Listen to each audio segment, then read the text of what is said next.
Unit 5. Listening. Part 2. You will hear a teacher at a secondary school giving some students advice about how to choose a career. For questions 1 to 10, complete the sentences with a word or short phrase. Play the recording twice. You now have 45 seconds to look at Part 2.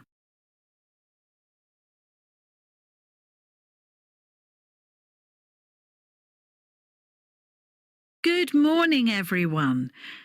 As you know, I'm here to talk to you as you start to make decisions about what careers you want to do in future. It's an exciting thing to be thinking about, and it's important to get it right. You need to choose something which will match your skills, of course, but also something that you feel works for your personality as well. And the good news is that there are just so many interesting and rewarding jobs to choose from these days. So, where do you begin? Well, it's important to choose a career that you're going to be successful in, so you need to be realistic about what you're good at. So, for instance, someone who likes meeting people and talking to them might enjoy being a hairdresser, but hate working as a technician, which is a job that's behind the scenes and doesn't involve much contact with people. And if you're good at handling difficult situations and finding a solution after an argument, you might like to sign up with the police. You probably wouldn't be happy working for a company in an office job where there wasn't much challenge. After that, the next step is to decide what you want from a job. So it's a good idea to sit down and make a list. Write down your priorities. There are several things to consider.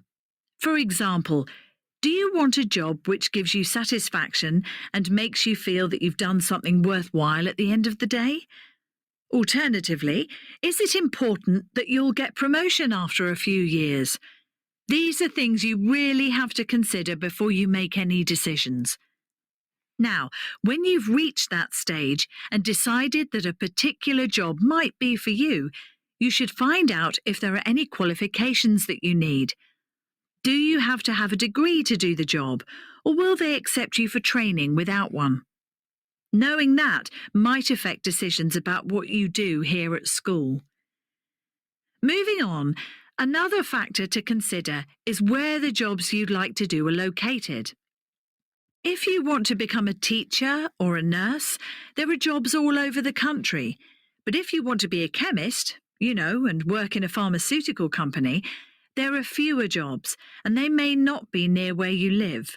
So you have to decide whether that will be a problem for you. Now, there's one thing I haven't mentioned so far, and that's money.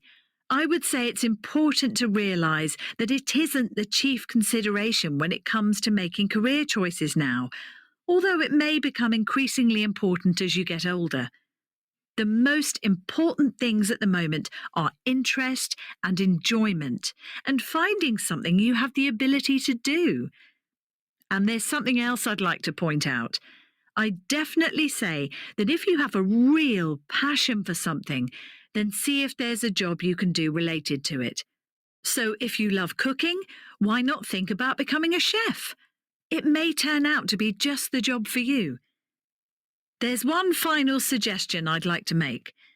Before you make any firm decisions about a long-term career, it's very important, whatever you all decide to do, to try and gain some experience.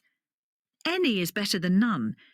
And if you want to be a doctor or dentist, as a few of you have already mentioned, you may find that medical schools will only consider your application if you've already spent some time working as a volunteer in your